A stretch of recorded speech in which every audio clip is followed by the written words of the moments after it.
It's getting so much better, so fast. It's hard to ignore, even if you're an uncompromising advocate for real voices and true human talent. Hi, my name is Ray Pala. I'm a contemporary novelist from the Bay Area of Houston, Texas. This is my real voice. I'm going to use it to demonstrate the current state of the art for AI voiceover technology.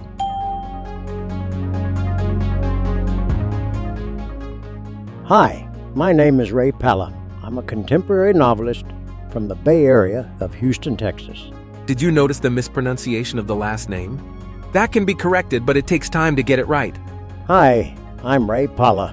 I'm a contemporary novelist from the Bay Area of Houston, Texas. Well, that's terrible. Again, please. Hi, my name is Ray Pala. I'm a contemporary novelist from the Bay Area of Houston, Texas. Now the name pronunciation is close, but the rest sounds bad. So let's edit part of take 1 to part of take 3. Hi, my name is Ray Pala. I'm a contemporary novelist from the Bay Area of Houston, Texas. Finally! That actually sounds pretty good. By comparison, the natural line took 3 seconds to record and needed no editing. But the AI voice took 3 takes plus editing, for a total time of 2 minutes. It sounds presentable, but the production overhead outweighs the cost savings of the natural voice talent. 2 years ago, I wouldn't have considered AI for commercial or audiobook use, except where I needed a computer-like voice. But now technology's beginning to sound pretty natural. New ultra-realistic voices have breaths, pauses, emphasis, inflection, emotion, and more all automatically. In one take, you can get dozens of reads with a variety of voices and cherry-pick the best sound for your project. For now, it seems to me that the best method to get the perfect texture and tone is to cut one line at a time and then edit the lines together. That can, however, be a massive time suck, but producers already have a well-oiled science for that.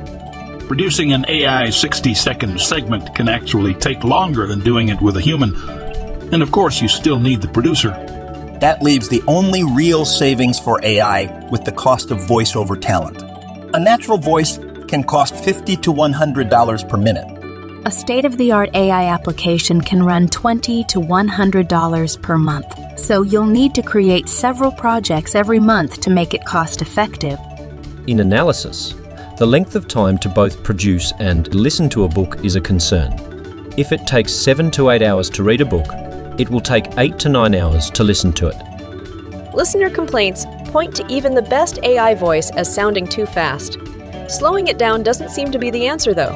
Clips begin to sound weird after a 10% speed reduction, which to my ear sounds slow. 10% slower would also make the book a 9 to 10 hour commitment for a listener. I really think the issue here is that the AI speech flow is just not consistent enough yet to match what the human ear is accustomed to following. Odd inflections and sing-song phrasing confuse and slow mental comprehension. I still like the possibilities we see in market trends. Audiobooks are a viable market for more than limited sight individuals. Stats say more and more people are listening to instead of reading a book because they can do it in the car or when otherwise preoccupied.